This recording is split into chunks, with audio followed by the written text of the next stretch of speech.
Je voudrais faire cette courte vidéo pour préciser que la preuve n'est pas la persuasion. La preuve n'est pas la persuasion. J'ai entendu cette distinction dans un podcast sur l'apologétique récemment et je l'ai trouvé utile et je voudrais vous en parler.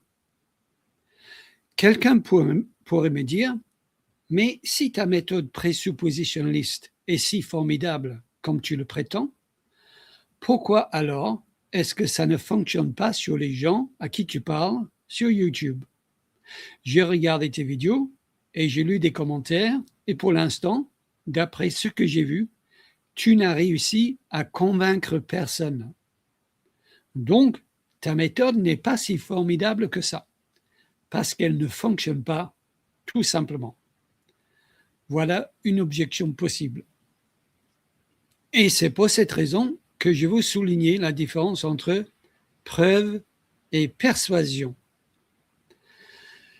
Parce que ce n'est pas parce que nous montrons une preuve à une personne que cette personne sera automatiquement persuadée de la vérité de cette preuve, n'est-ce pas? Nous le savons tous.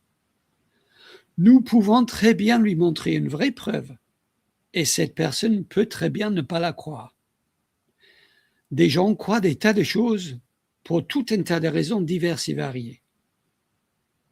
Donc, mon rôle à moi, en tant qu'apologète, est de montrer les preuves logiques, de faire la démonstration de la véracité de ma méthode et donc de la Bible. Mais la persuasion ne dépend pas de moi. Je ne suis pas capable de faire croire à quelqu'un à ce que je dis. Ça ne veut donc pas dire que ma méthode n'est pas formidable. Elle l'est, car mes preuves sont irréfutables. Mais nous savons bien que la Bible dit que les hommes aiment leur péché plus que la vérité. Ça me fait penser à un exemple que j'ai entendu où un pasteur parlait avec un jeune homme et ce jeune homme luttait avec l'idée de l'existence de Dieu. Et le pasteur lui a dit, « En fait, jeune homme, tu n'es pas convaincu que Dieu existe parce que tu veux continuer à coucher avec ta copine. » Et oui, les hommes aiment leur péché plus que la vérité. D'ailleurs, ce n'est pas toujours la volonté de Dieu que les gens qui m'écoutent soient convaincus de ce que je dis. Oui, ce n'est pas toujours la volonté de Dieu que les gens qui m'écoutent soient convaincus de ce que je dis.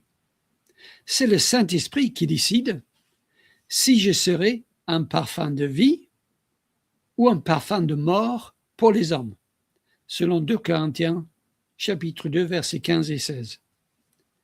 Nous sommes un parfum de vie, quand nous partageons l'Évangile, par exemple, nous sommes un parfum de vie pour ceux qui nous écoutent et qui sont persuadés et qui croient l'Évangile. Pour ces gens-là, nous sommes un parfum de vie.